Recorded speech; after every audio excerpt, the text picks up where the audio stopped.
todos, esto es Total Quality Control, un podcast nuevo donde yo, su servidor Jaime Andrés Vergara y yo, Joaquín Derux, hablaremos capítulo a capítulo de todo lo que sea, todo lo que se consuma audiovisualmente, ya sea televisión, cine, videojuegos, música, contenidos audiovisuales, o sea, YouTube, videos, de lo que sea. Exacto, literatura, todo aquello que se pueda consumir y que generalmente está en la conversación social. Sí, y, más que nada cosas de entretenimiento, ¿no? Que es lo que nos apasiona. Nosotros tenemos una empresa de audiovisual, se llama Covenant Visual Works, donde ahorita mismo estamos arrancando, pero tenemos una visión bien marcada de lo que queremos lograr en el campo audiovisual. Y este podcast más que nada es para tener como una conversación de lo que nos gusta en manera audiovisual, claramente. Exacto. Y es, o sea, de lo que hablamos son cosas que nos apasionan. Y tenemos las críticas constructivas porque a veces no todo sale bien. Exacto. Salen bien, salen mal. Entonces, nos parece interesante tener esa conversación cada capítulo de diferentes temas y ver de repente qué se puede rescatar de ciertas cosas. Correcto. Y en otro caso digo, ¿qué fue lo que pasó? Sí, las personas que nos conocen personalmente saben que nosotros tenemos una opinión bien marcada sobre lo que nos gusta. Y de esa manera también nos gusta criticar, ¿por qué no? ¿A quién no? Siempre es fácil, ¿no? Criticar y digo, tenemos nosotros un particular expertise, para usar la palabra en inglés, porque hemos trabajado casi por más de 20 años. Bueno, yo 15 años plus, Jaime 12, por ejemplo. Exacto, nos conocimos en Emotion Television and Films, que fue la escuela de mucha gente. Sí, en nuestro país, Panamá, por cierto. Mucha gente conocida, mucha gente súper talentosa han pasado por esta casa audiovisual. Y ahí fue donde nos conocimos. Yo como productor de televisión y de videos institucionales y de contenidos cortos y bueno. Sí, y yo como postproductor, colorista, animador 3D, lo que sea. O sea, en este país siempre, o sea, siendo un país pequeño, tenemos que hacer de todo, ¿no? Correcto. Entonces, y como decía Joaquín, o sea, el que nos conoce sabe que podemos tener conversaciones eternas de muchas cosas, de muchos temas. Entonces, por eso que hicimos este podcast, para crear esa conversación con ustedes. Y bueno, y la conversación creo que es más importante en los últimos años, obviamente, es la pandemia y cómo ha cambiado nuestros hábitos de consumo de contenidos audiovisuales. Porque Exacto. Desde que empezó la pandemia, o sea, ¿qué es lo que uno hacía?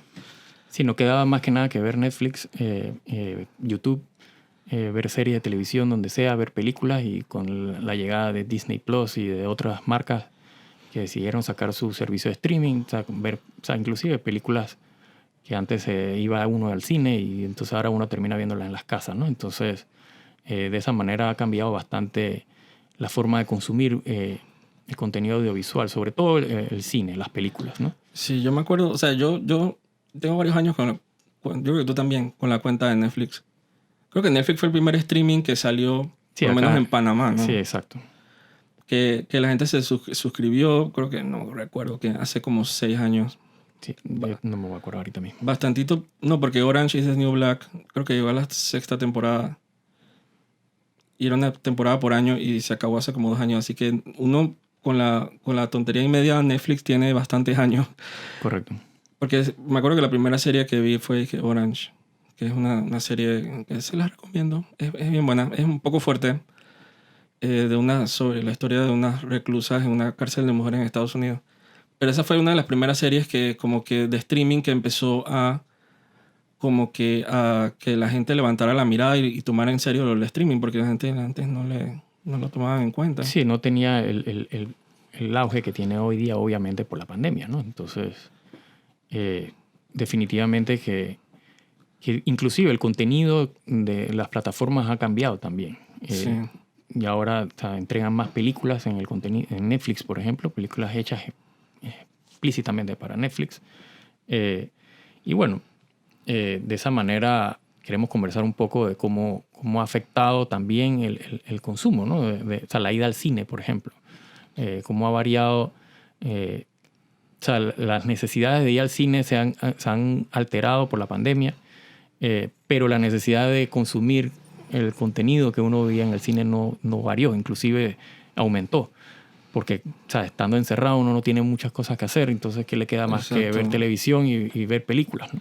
Yo siempre he pensado, por lo menos actualmente, que con todos estos streamings, servicios de streaming, ¿qué necesidad hay de tener cable? Ninguna. Porque ni para las noticias.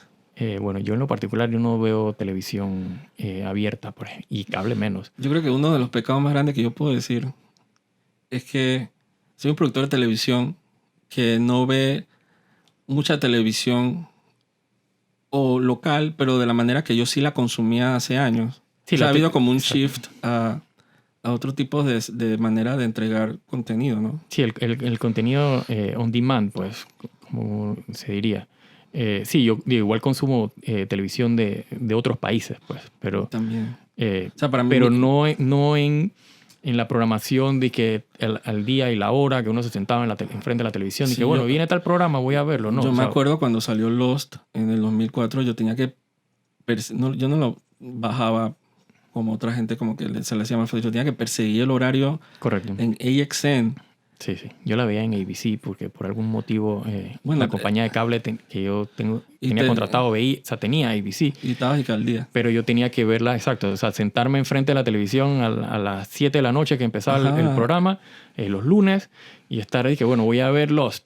O sea, paraba todo. Y en AXN a veces, o sea, si te perdías a las 9, tenías que esperar como a las 2 de la mañana que lo daban de nuevo. Sí, Y yo para decía, ver la repetición. ajá, yo decía que esto no puede, o sea, y es como impensable hoy en día pensar en una serie que te pierdes.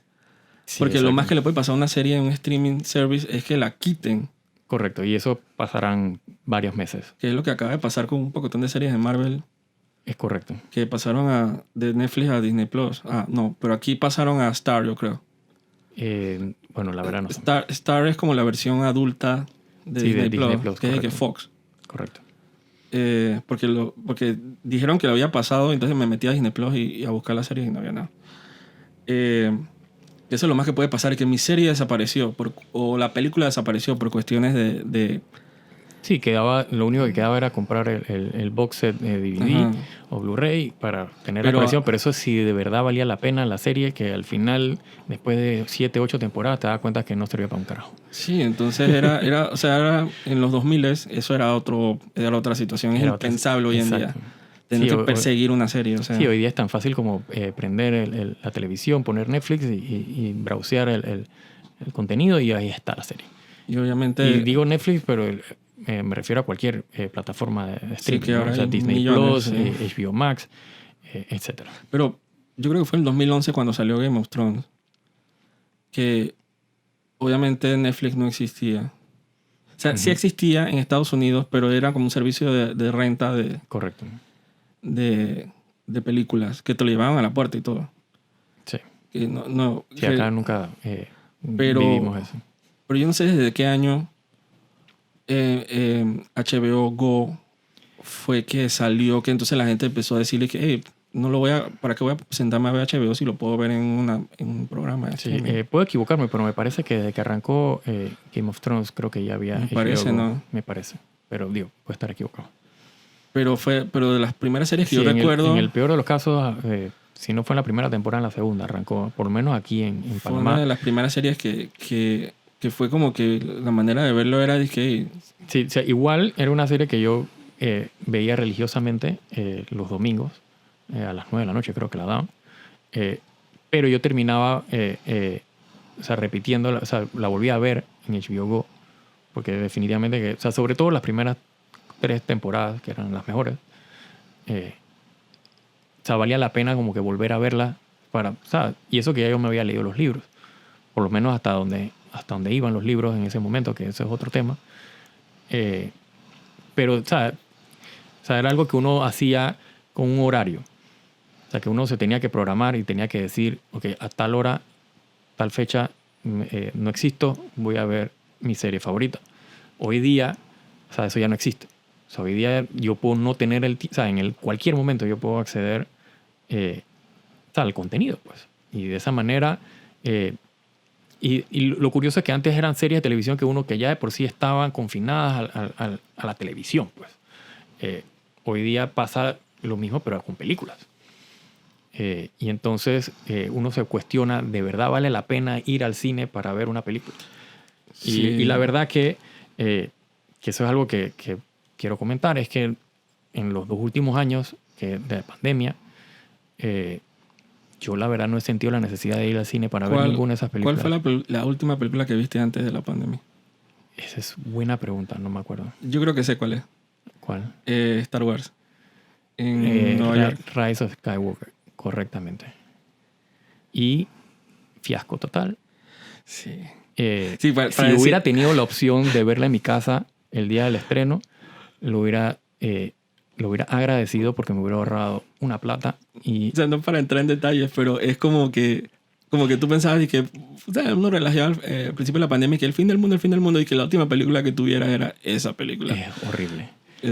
Curiosamente, era el día del estreno. Yo me encontraba en Nueva York en ese momento y había hecho el plan. Dije, bueno, ya que voy a estar en Nueva York, ¿por qué no ver el estreno de la última película de la trilogía nueva de Star Wars en Nueva York? Me imaginé este evento, ¿no? Y nada más era yo en el cine, con otra persona sentada al lado mío, que no voy a ahondar en ese tema, pero me llamó la atención que nada más éramos literalmente 2 personas en el cine el día del estreno de una película que uno esperaría iba a estar de bote en bote el cine, ¿no? Sí, no. Y la verdad que al final de la película me di cuenta que por qué es que no había nadie. Sí, yo casualmente en estos días estaba viendo en Wikipedia que el grossing de dinero de la trilogía, la secuela. Uh-huh. Y es que, o sea, la Jedi hizo dinero, correcto, pero la última película del Rise no hizo ni la mitad. Sí, es que curiosamente The Last Jedi fue The Last Jedi. Antes de la pandemia no hay excusa de que por Exacto. pandemia que el box office se afectó, no hubo excusa. Eso fue antes de la pandemia. Exacto. Es más, diciembre, eso salió en diciembre. Uh-huh. En la película estaba empezando la pandemia, porque para eso ya estaba ya como que un rumor de que había algo sucediendo en China. Era un rumor, exacto. Y empezó como el calvario del 2020, iniciando en enero con lo de los incendios de Australia. Ay, Dios mío. Ajá. Los pobres canguros ahí y los koalas incendiándose. Y tú me dije, wow, ¿qué puede ser peor? Pandemia. La última película que yo vi a la pandemia, antes de que empezara la pandemia era... ¿Cuál era? Parasite. Buena película. Ajá, es buena. Yo tengo mis comentarios. Pero bueno, eso lo podemos comentar en otro... Sí, en otro podcast. Ajá. En otro capítulo. Pero buena, muy buena. Sí, es una película que yo categorizaría como vale la pena ir al cine a verla. Total. Y si tengo detalles con ella, son detalles que es como que uno se sienta con el guionista, el director, y nada más como para que explícame por qué cogiste esta ruta, nada más para saber. Exacto. No es que esté mala, es buenísima. Exacto. Se llevó todos los premios del mundo. Sí, merecidos. Y creo que creo que en Panamá salió en febrero 2020. Y ya en marzo, obviamente. Sí. Todo el mundo para la casa a ver Netflix. Sí. Sí, bueno, y durante la pandemia, o sea, me tocó ver varias películas que Dios mío, agradecí no haber ido al cine y gastar plata para verla, y mucho menos arriesgar una infección de COVID, ¿no? No sé si ese sería el colmo. Sí, sería el colmo, correctamente. Una de esas películas, puedo comentar que fue Wonder Woman 1984. Yo creo que cuando empezaron a salir, porque se formó como un media escándalo por las películas que iban a salir. Correcto, porque como... En streaming versus Exacto. en el cine, porque esas películas necesitaban salir del cine para recoger dinero. Exacto. Y creo que Wonder Woman fue de las primeras que dije, bueno, pues, para el streaming. Correcto. Y yo agradecí haberla visto en streaming porque, habiendo visto la película anterior y habiendo visto Justice League, mala, por cierto. ¿Cuál es? La de Joss Whedon, exacto. Ajá, sí. Dije, bueno, tengo que terminar, continuar viendo, y a mí me gustó la primera Wonder Woman. Pero acuérdate que creo que tenía esperanzas sobre la nueva, pero Dios mío. Pero yo creo que antes de Wonder Woman, lo último que viste fue Aquaman. Correcto. Entonces, buenísima. Buenísima. Y creo que antes, no me recuerdo si era antes o después, Shazam. Es correcto. Entonces, que también estaba buena. Entonces, Sí. todo iba bien. Que por cierto, Aquaman es otra película que vale la pena haberla visto en el cine. Sí, yo no me imagino viéndola. Es que... Digo, me imagino viéndola hoy día en televisión porque es lo que estilo últimamente, pero de verdad que se hubiera perdido un espectáculo eso. el espectáculo, ¿no? Un espectáculo. Que en el caso de Wonder Woman 84, Dios mío. Hay cosas que verla en el cine, yo tengo que ser franco, digo, las películas de Godzilla con... La de Kong versus Godzilla. Ajá. Pero también las de Godzilla solo. Bueno, sí. Exacto. ¿Te acuerdas? Esa cuando salía... Oh, claro, sí. Creo que... salía King Ghidorah. Ajá. Lo máximo. Y Mothra y toda esa película que la vimos y que entre comillas IMAX, porque el cine decía que era IMAX. Sí, exacto. En Panamá. IMAX. Eso creo que le dicen LIMAX. Sí. No es IMAX, de verdad. Porque yo fui una vez a una pantalla IMAX en... ¿Dónde fue? En Las Vegas, en Nueva York. Y eso era IMAX. Correcto. Curva y todo. O sea, era un formato totalmente diferente. Pero la pantalla era grande y esa película... Sí, esa Godzilla, es una película que, exacto, también vale la pena haberla visto. Ese hubiera sufrido un poco en streaming. Digo, la pueden ver en streaming, pero no... La verdad es que ese tipo de películas se aprecia más. Entonces, la esperanza de Wonder Woman 84, yo estaba full engañado. Sí, engañadísimo. No, y yo tengo que admitir que mientras la estuve viendo, o sea, a medida que la iba viendo, yo la disfrutaba como quien disfruta una serie, o sea, una película de televisión, que uno no tiene ni un gasto emocional alguno, o sea, con la película, ¿no? Uno está echado en la cama viendo la película en la televisión y uno va, bueno, se termina las 2 horas de película y uno dice, bueno, terminé mis 2 horas de película y ok. Después en retrospectiva me di cuenta que era una película que no servía para nada, literalmente. O sea, son de esas películas que tú dices cómo esto fue aprobado. O sea, ¿quién aprobó este guión? ¿Quién dijo, ok, esto está bien? Y le dio el go. Sí, o sea, es como una experiencia totalmente diferente ver una película y poco a poco te vas como que realizando de que lo que como que se está poniendo malo y que no Correcto. es lo que esperaba y que no va a ponerse bueno en ningún momento. Sí, o sea, todo va en picada. Sí, eso no, ese avión no coge. O sea, que curiosamente ese es un tema en esa película con los aviones, etcétera. Oh, sí. Entonces, y los trailers se veían bien. Sí. Bueno, curiosamente, hace un par de días regresé al cine para ver una película nueva que se acaba de estrenar, la de Batman, y me pareció que lo hubiera preferido haber visto en mi casa también. También. Pero es que a partir de Wonder Woman, o sea, fue como que yo ni siquiera recuerdo haber visto una película que fue streaming que decía que wow, qué película más buena. Porque salieron las de Marvel, Eternals y Shang-Chi y creo que otra, Black Widow. Correcto.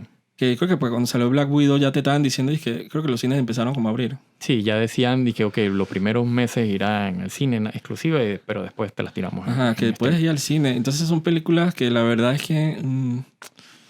Sí, o sea, es un tema de guión. O sea, al final no saben, aparte que digo, tienen sus políticas sociales que quieren meterte hasta por donde te quepa, que terminan dañando el mensaje o la intención original, o sea, de la fuente original, pues, de donde salen las películas, ¿no? Porque que todos sabemos que, bueno, estas vienen de cómics. Y bueno, uno se da cuenta que, bueno, ¿qué estoy viendo? O sea, sonzas. Sonzas malas. O sea, sí, hay toda la plata del mundo gastada, o sea, botada, y al final como no la recuperas, tú dices, bueno, ¿y qué esperabas, no? O sea, como que no sé dónde, o sea, toda la parte política de los estudios, de aprobación de presupuesto y demás, y de lo safe, ¿no? Porque quieren recuperar la inversión, pero no se quieren arriesgar. Entonces, agarran estos guiones malazos que no sé de dónde los sacan, estos escritores que no sé de dónde salieron, y se sacan con unos inventos, Dios mío, quieren inventar la rueda de vuelta, cuando era tan fácil hacer una transposición de los cómics en pantalla. Y les hubiera ido mucho mejor porque para lo que tuvimos, pues, o sea, la película que terminaron haciendo, hubiera preferido, o sea, un retelling del cómic, tal cual. Por más que quieran decir que, bueno, eso ya lo vimos, pero, o sea, si vas a entregar porquería, prefiero algo que ya está aprobado.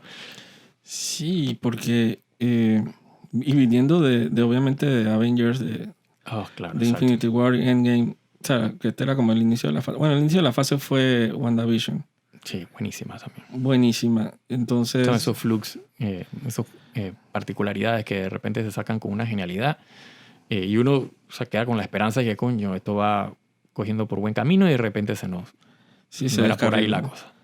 Exacto. Entonces, si me preguntas a mí esa fase 4, digo, a la gente le encantó Spider-Man. No la he visto. Sí, yo logré ver Spider-Man. Ah, bueno. Está bastante buena. Tengo mis no quejas. La verdad que la película es o sea, yo sí la vi en casa. Pero no sé si valía la pena verla en el cine. Pero no es una película que yo terminé de ver y dije, oh, wow, me ahorré el cine. Si lo hubiera visto en el cine no me hubiera molestado.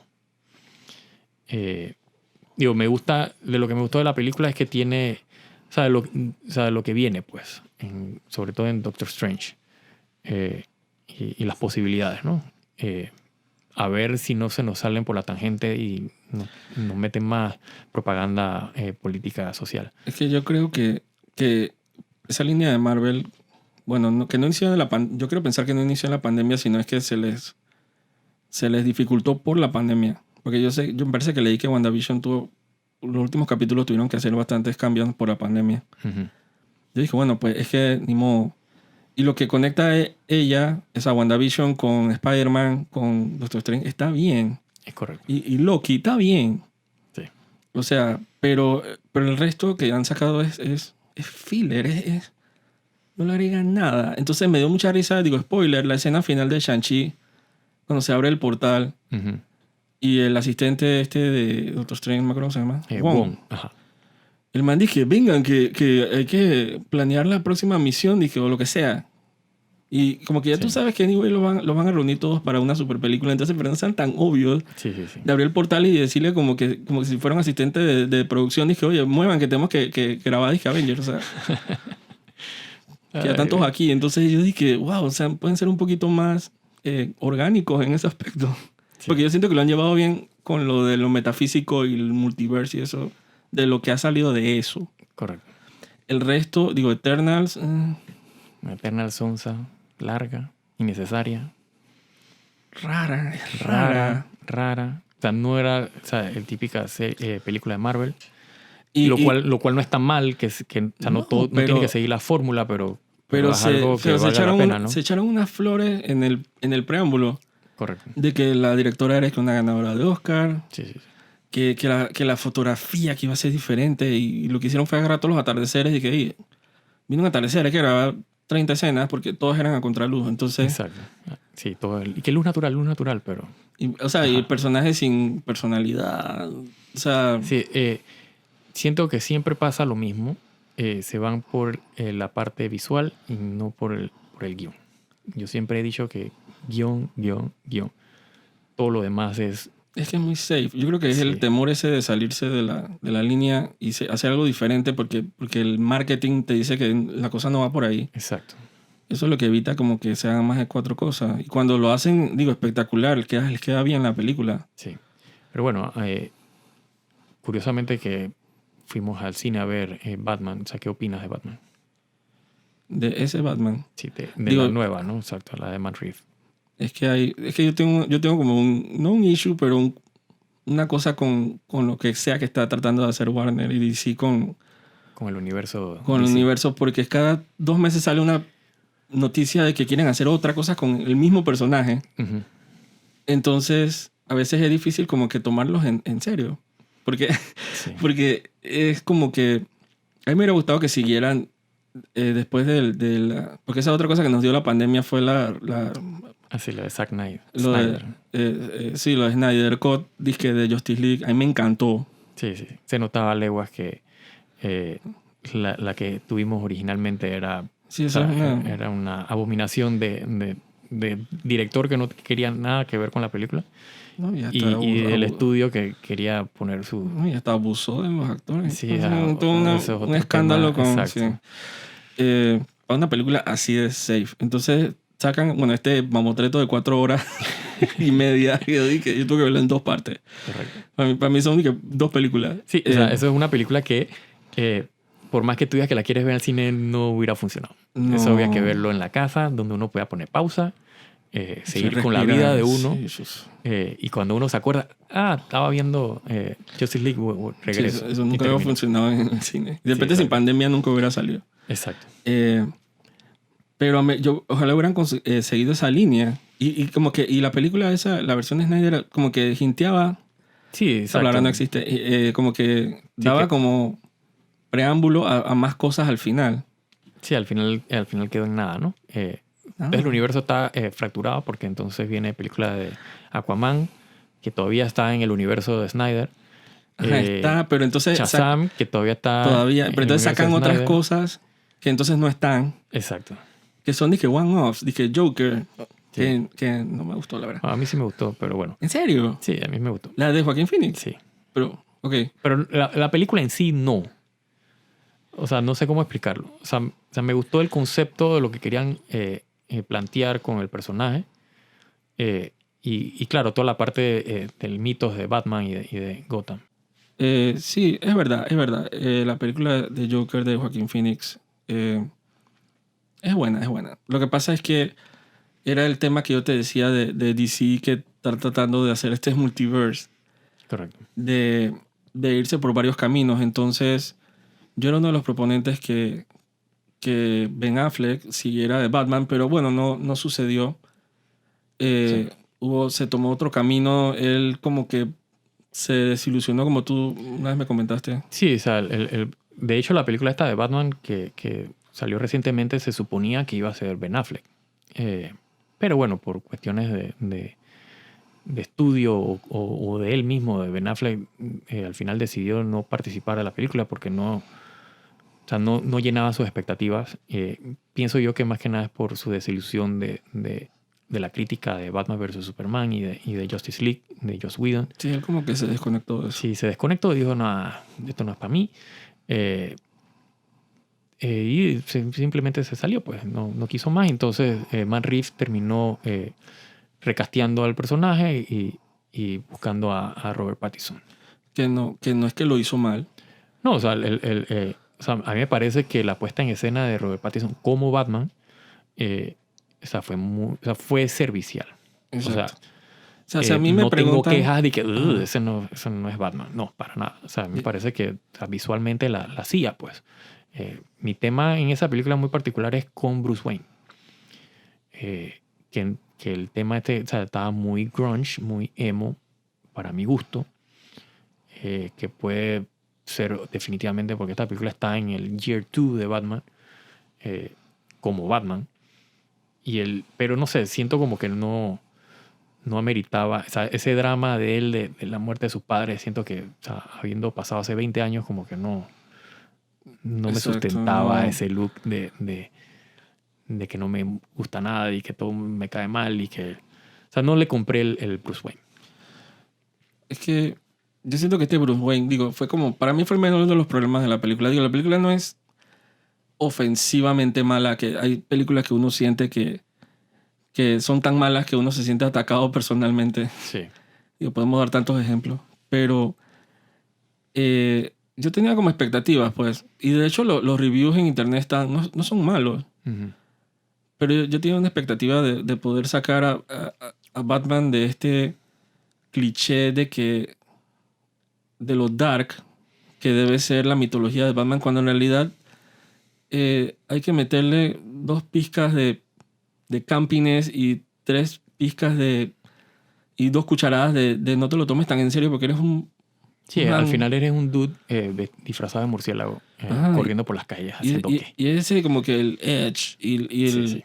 Que desde los tiempos de Christopher Nolan, cuando empezó con Batman Begins, y digo que estalló exponencialmente con la secuela, con el Joker, que Sí. digo, eso fue, el man era el ídolo Edge, Correcto. Lord del planeta. Yo siento que ese no era el camino que yo sentía que Batman debería seguir. Especialmente porque hay películas de Batman que son buenas. Sí, o sea, para mí, digo, uno de los clásicos y todavía no ha sido superada, Batman Returns, con Michael Keaton y dirigida por Tim Burton. O sea, es ese balance entre lo campi y lo dramático pues, del personaje está en su punto.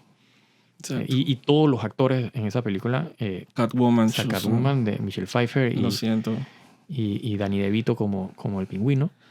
Que yo siento que hasta hoy en día todavía le siguen como pisando los talones para ver si llegan a la Catwoman de Michelle Pfeiffer y Sí, no lo logran. No lo logran. Lo siento. Zoe Kravitz no hizo un mal trabajo. No, a mí creo que fue una de las mejores cosas que me gustó de la Sí. película. Y pues. curiosamente, digo, en la película, o sea, hacen un homenaje al tema de Catwoman de Tim Burton cuando salía ella, pues.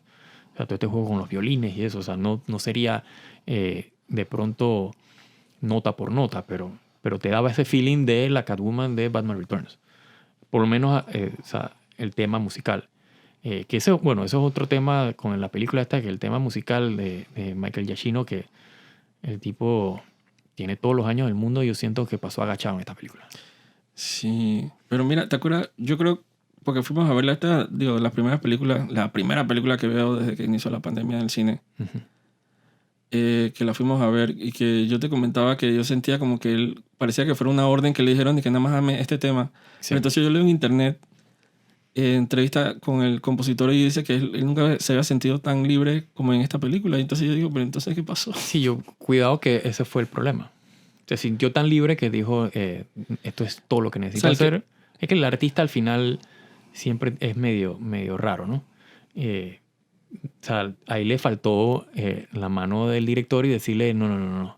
O sea, vamos a meterle más cariño a esto. El que ha visto la película sabe a qué nos estamos refiriendo. Es el tema ese de todo que lo usan. Sí, es que el problema es que es en toda la película. Y la película es larga, 3 horas, de el mismo tema. Ahí me sacaba. Llega un momento que tú dices, ya basta. Me sacaba igual que el tema de Wonder Woman en la versión de Snyder de Exacto. Justice League, que era la Sí, salomadera que se formaba cada vez que ella hacía, parpadeaba, Exacto. movía el cuello. Sí, salía se el toma tema. muy en serio el leitmotiv y entonces es que para cada momento, cada cuadro que sale el personaje tiene a las tipas gritando. Sí, atrás, gritando ¿no? y aullando. Y yo dije, ¿qué está pasando? Sí. Entonces, Sí, o sea, al final la audiencia no es tonta. No tienes que remarcar en cada frame de que sale un personaje el tema del personaje para decir, hey, aquí está el personaje. Digo, sí, lo estoy viendo. sí, es el tema de Wonder Woman. Exacto.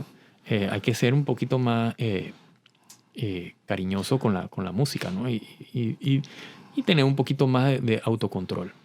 Que yo Sí. siento que ese es el problema que pronto tuvo el compositor este. Que como no tenía ese autocontrol, él dijo, me voy y esto es lo que voy a hacer, nada más voy a hacer esto. Pues, o sea, nadie como que lo frenó. Le dijo, no.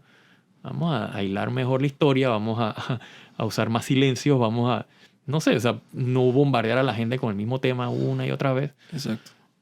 Bueno, en fin. Pero creo que, porque a veces ya, digo, de todas las películas que hemos visto en la pandemia, que el 80% no han sido... O sea, se puede contar con los dedos de una mano y sobran muchos dedos. Las películas buenas Sí. que han salido, de hecho ni se me ocurre ninguna. La única película buena que ha salido durante la pandemia, bueno, que yo considero buena que haya salido durante la pandemia, Dune. Ah, sí. Total. Que fue para mí, o sea, yo no la vi en el cine, o sea, debí haberla visto en el cine. Es una de las películas que vi en mi casa y dije, hombre, debí haberla visto en el cine. Exacto. Y aún así la disfruté como nunca. Yo soy fanático de Dune y no paraba de compararla, obviamente, con las otras películas y con el libro. Es que, y hay una comparación interesante que han hecho en las redes, y es verdad. Que yo decía que me ha llamado la atención, más que nada, porque yo no espero mucho de las películas últimamente, pero lo que más me llamó la atención es la cinematografía y la dirección de arte y la iluminación. Que yo sé que me quejé toda la película de que estaba todo muy oscuro. Sí, en caso de Batman, correcto. Ajá, sí, de Batman, que sí, a veces me sacaba porque había lugares que no tienen ningún derecho de estar Sí, iluminados y el seteados de esa tema manera. de la oscuridad, todo este tema de tomarse muy en serio, que The Dark Knight, ¿no? Literal. O sea, se lo tomaron muy en serio. Y en escenas donde no cabe que no haya luz, o sea, estamos en un hospital, por ejemplo, y pareciera que estuviéramos metidos en un sótano, con una lamparita alumbrada, o sea, hombre, o sea, es la ciudad gótica, pero es como que si no creyeran en la energía eléctrica. Están guardando energía. Sí. O sea, y no está explicado en el universo. O sea, si tú me dices de alguna manera en la película que, o sea, bueno, esta ciudad es oscura por esto. ¿Tú me entiendes? Está pasando esta vaina. No hay energía eléctrica. Nada. Todo está iluminado con velita. Tú dices, bueno, pero ese es el universo. Pero no, o sea, no está justificado en el universo. Simplemente es un capricho del director de fotografía y del director. Y al final eso termina agotando. Porque gastas mucho esfuerzo tratando de entender qué es lo que está pasando en el cuadro. Hay escenas donde funciona muy bien. Hay una escena como para, qué sé yo, 3/4 de la película, donde hay una pelea de Batman con estos, los goons de Corleone, se me olvida el nombre ahorita mismo del personaje. Sí, del matón. Ajá. Donde él está peleando, que se ha hecho 1.000.000 de veces en 1.000.000 de películas.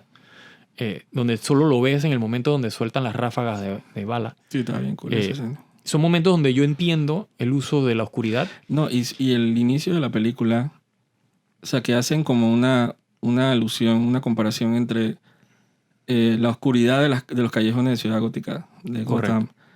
De que la oscuridad en cualquier momento... Sí, tú no sabes Batman, dónde está Batman. Tú no sabes, sales la sombra, o sea, y al final él puede estar en su casa comiendo chihuis. Y tú piensas que el tipo está en la sombra que te está correteando. Pero es que esa es parte de lo que es Batman. Estaba bueno porque O sea, se ese es sentía el como miedo, el exacto, peso del personaje. de la labor que él ha hecho Exacto. dentro de la historia, ¿no? Exacto. Buenísima. Que curiosamente, digo, en el caso de, por ejemplo, el universo de Christopher Nolan, es lo que a mí más me gustó de Batman Begins. Y por cierto, es la única película que me gustó de la trilogía esa. Me va a caer todo el mundo encima.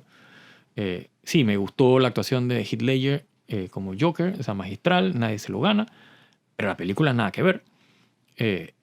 Y entonces, pero en Batman Begins, o sea, todo el tema de que Batman está en las sombras, de que tú no lo ves, tú no sabes quién te va a atacar, o sea, me hace sentido. O sea, estamos hablando que tienes un personaje que está disfrazado de murciélago, o sea, que tiene cachos. Sí. Si yo lo veo a plena luz del día, mi primera reacción es reírme o decir quién es este loco. Por más que me entre a golpe, yo no me va a dar miedo. Sí, como que es como ver un vampiro durante el día. Exacto, no me va a dar miedo. No voy a sentir... ¿Qué haces ahí? Exacto, no voy a sentir o sea, el dread de que hay esta entidad que no sé quién es. O sea, como decimos acá, el cuco. ¿Tú me entiendes? Que si hago el mal, me va a castigar. Que me está observando. No sé en qué momento va a salir. Pero si yo lo estoy viendo y es un dude, o sea, vestido de disfraz de Halloween, o sea, ¿dónde está el peso? Y de día, ¿no? Y de día, exacto. Entonces, ese juego de la oscuridad del personaje que está en las sombras me parece acertado. El tema está en que, digo, no puedes abusar ahora que todo está oscuridad porque, o sea, Sí, porque también le quita el mérito del personaje de ocultarse en la sombra. Si todo es sombra, no tengo que ocultarme. No me tengo ni que disfrazar de murciélago. Pero en esta película, sí tenía lugares donde esconderse porque todo estaba apagado. Exacto, te puedes esconder en cualquier lado. Puedes estar al lado de la persona y no te ibas a dar cuenta porque no hay luz. Supongo que le funcionaba a él, pero era absurdamente oscura. Pero en el fondo lo respeto.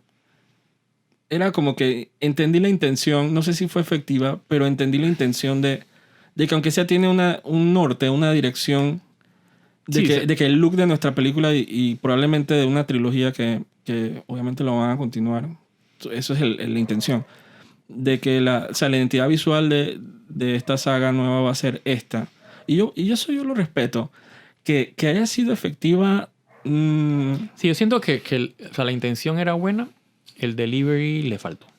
O sea, pudieron haber sido un poquito más comedidos con el juego, o sea, de la luz y la sombra.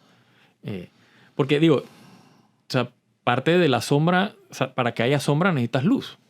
Pero si todo está en sombra, O sea, es de que literalmente, o sea, la película me costó 2 centavos porque no muestro nada, todo está oscuro. Y eso que estábamos, o sea, ni siquiera dije que, bueno, la vi en mi casa, que Exacto, estábamos en ¿no? un cine Estamos apagado. donde se supone deberías ver la película. Exacto. O sea, el que hizo la colorización de la película, el color grading, la hizo para que la vieras en el cine.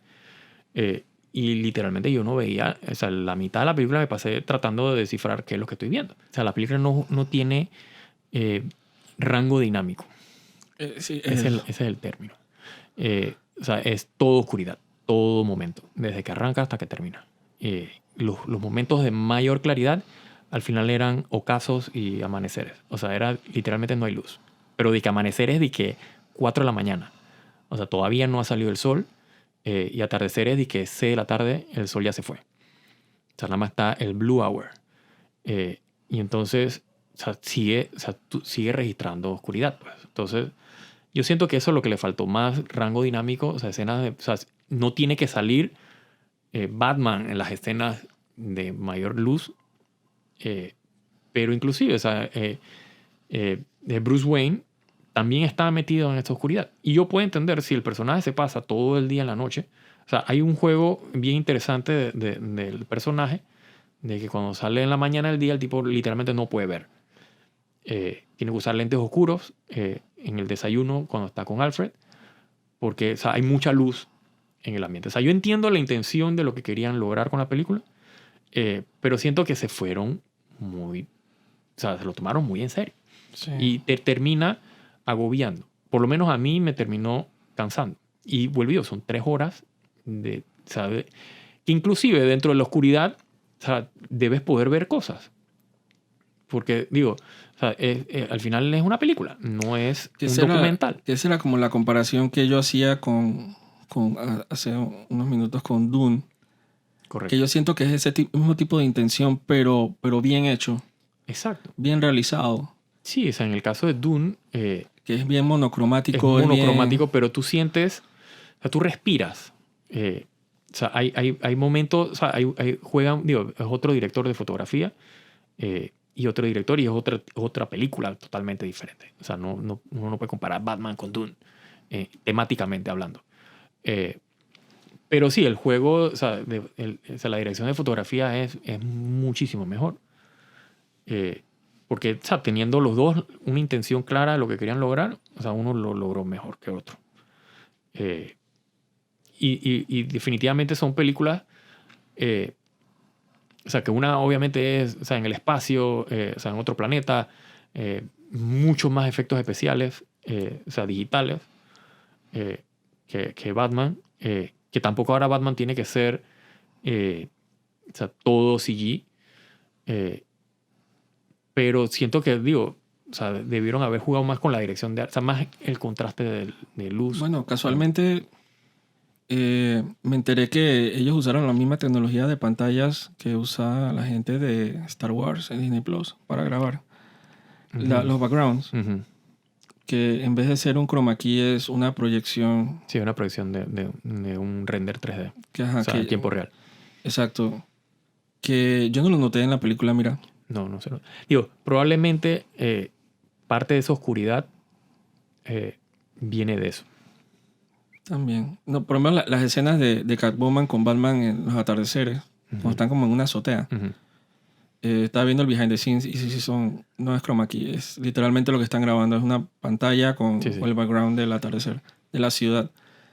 Entonces, digo, y como vimos al final de la película, obviamente, si le va bien, tiene un futuro. Claro. Entonces, aquí o sea, lo importante es, fuera de toda la parte de producción, es qué tan loco nos vamos a ir con una segunda película. Porque o sea, lo hemos discutido ya anteriormente y entre nosotros hemos hablado bastante de lo campi y de lo que... O sea, el balance ese entre lo ridículo que a veces es Batman y sus villanos. Cuando te vas muy serio, muy realista, terminas haciéndole... o sea, no puedes usar a los personajes. O sea, tienes que eliminar ciertos personajes porque ya no pierden validez. Yo me imagino que en la siguiente película o sea, aparecerá el Joker. hacen un hint al final. No, realmente no un hint, ¿sabes? Es el Joker hablando con el Riddler en Arkham Asylum. Que, digo, yo no me quejaría si la siguiente película es enteramente Arkham Asylum. Digo, ojalá. Si hicieran algo como el videojuego de Batman, de Arkham Asylum, sería formidable. Sí, la verdad es que yo, o sea, como conclusión o sea, cuando creo que en abril sale en streaming, en HBO Plus, sale The Batman, yo recomiendo que la vean, véanla. Sí. Fórmense una opinión, es interesante verla, no les va a cambiar la vida, Correcto. pero es interesante verla y analizar y ponerse a pensar que por qué tomaron ciertas decisiones que tomaron, que es más o menos lo que hemos hablado el día de hoy. Y si quieren consumir algo que se lo recomiendo totalmente, que es como un giro totalmente efectivo de la mitología de Batman, vayan a jugar los juegos de Arkham, Sí. que es una muy buena referencia que todavía no entiendo que por qué no simplemente se copian de eso. Sí, esa es otra cosa que yo siempre he dicho. No solo los videojuegos, sino Las series las animadas. series animadas, que yo siempre las he considerado, man, tienes un storyboard animado. Ya están O hechas. sea, literalmente agarra frame by frame y lo filmas. Cópiate. Cópiate. Entonces, O sea, para sacar porquerías es mejor copiarse. exacto. Yo no estoy diciendo que esta película es una porquería, para Una nada. porquería, pero es extraña. Pero un ejemplo de cuando tú puedes, ¿sabes? ¿Qué puedes hacer con una película cuando, o sea, hace las cosas bien? Exacto. O sea, referencias hay. Y casualmente en HBO Plus está, creo que casi todas las series, las películas animadas de Batman. Correcto. Entonces es interesante como que echar atrás y ver adaptaciones de Batman que de verdad son bien exitosas, ¿no? Así que bueno, llegamos al final del capítulo de hoy. Espero que nos puedan acompañar la próxima semana en otro capítulo donde vamos a analizar otro tema que quién sabe puede ser más televisión, puede ser literatura, videojuegos, música, en fin, cualquier cosa que podamos como ver y cómo es y analizar y hacerla con el microscopio, con la lupa. Exacto. Así que bueno, síganos en las redes sociales a Covenant Visual Works. Vamos a estar subiendo contenido constantemente, así que cuídense y nos vemos en la próxima.